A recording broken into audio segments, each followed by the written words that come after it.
very much. Virginia Crosby, please. Thank you, and Borodar.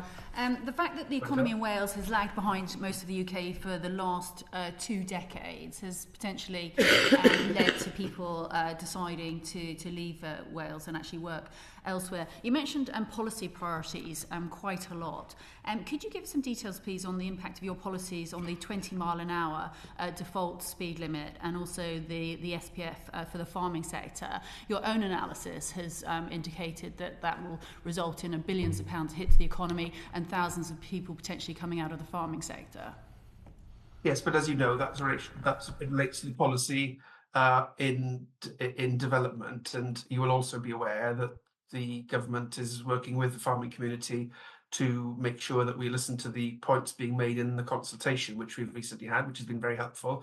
And I think the Rural Affairs Minister has already had very productive discussions with the farming sector in this space. It's obviously important that we get to a place where farming is sustainable in Wales, both from an environmental perspective and an economic perspective, and we have a shared priority and a shared objective to make sure that the agriculture sector, like all other sectors, both are making their contribution to our climate change goals, but also are able to benefit fully from those. So the economic analysis, which has been the subject of discussion publicly so far, is on an earlier set of proposals. Thank you. You mentioned climate change and you mentioned energy. Could you please give us an update on funding for Cwmnio Egino at Trawsfynydd? My understanding is that you've slashed funding for this important project. I'll ask Andrew to come in on the detail of the funding. It is a vehicle which has had significant levels of funding, and we are discussing with the UK government at the moment what role that can have into the future. And so obviously we want to make sure it has got a role in the future, because we want to make sure that the opportunities which may come down the line are ones which we share fully in Wales. But those are ongoing as I understand them. Andrew, you might have an appetite. Thank you, Cabinet Secretary.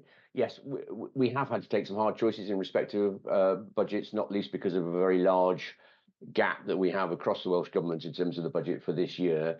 But as the Cabinet Secretary says, the future of Cwmni Egino is entirely bound up in discussions that are going on with UK Government. So in a sense, there is an interrelationship there. If we get to a point where we have agreement from UK Government colleagues to progress with plans for Trawsfynydd and a number of other sites and activities across North Wales, then absolutely that is an area that we will be putting additional investment into. But right now we're not at a point where we can do that in terms of the discussions with the UK Government more generally. Thank you. And Great British Nuclear has made it very clear that the site is not in its plans for the next stages simply because it's too small. I wanted to talk about apprenticeships, and particularly young people. You have a very different approach to the UK Government to apprenticeships, and my understanding is you've dramatically reduced the number of apprenticeships. Could you give us an update on that programme, please?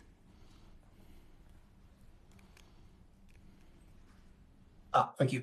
So we have a target for this Senedd term to be able to reach the same number of starts as we achieved during the last Senedd term, which is around 100,000, and we are on course to do that. I mean, apprenticeship policy is one of those areas which Andrew was alluding to earlier, face a number of different pressures, and we are working against a backdrop of significant economic challenge on the one hand, whilst also being fully committed to our apprenticeship policy on the other, but having lost access to EU funds, which significantly contributed to the apprenticeship budget, and inflationary pressures on the other hand, which necessarily is creating cost pressures on frameworks. That is the context in which we are operating. Our focus is making sure that we protect the quality of apprenticeships. So I think there's a slightly broader definition at play in England about how this policy is taken forward. Our focus has been on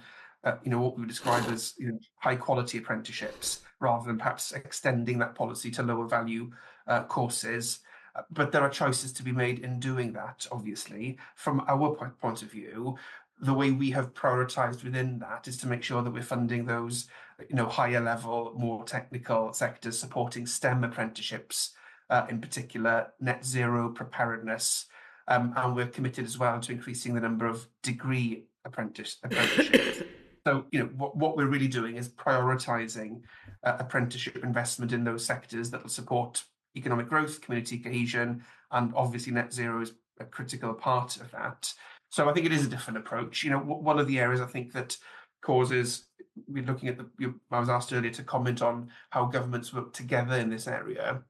And I think one of the perhaps more challenging areas has been in relation to the apprenticeship levy, which is a UK-wide employment tax, but designed really to support an English apprenticeship policy. And I think there's a tension in that approach. From at this point in time, what we have is a situation where there is an additional cost to certain employers in the private and public sector in Wales.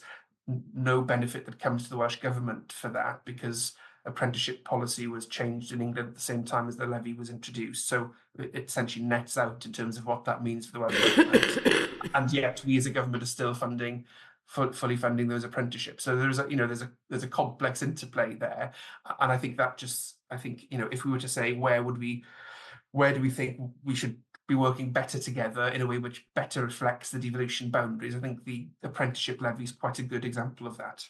Thank you. And one last Very question, quickly, Chair. Virginia. Regarding the free ports, the Celtic free port and of course the Anglesey free port, there's been a significant delay compared to the free ports in England. Are you involved with the outline business case, and when are people on the ground going to start seeing these good quality jobs coming from the free ports?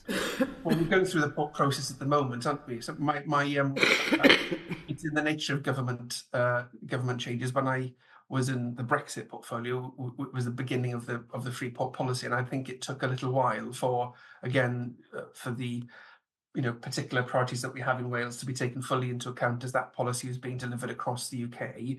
But we're in a better place now, which I'm pleased to say, and obviously the projects are going through the business casing system, and we obviously want to see those projects becoming a reality both in your constituency but also in South Wales as soon as possible. Thank you, Jochen. Thank you very much.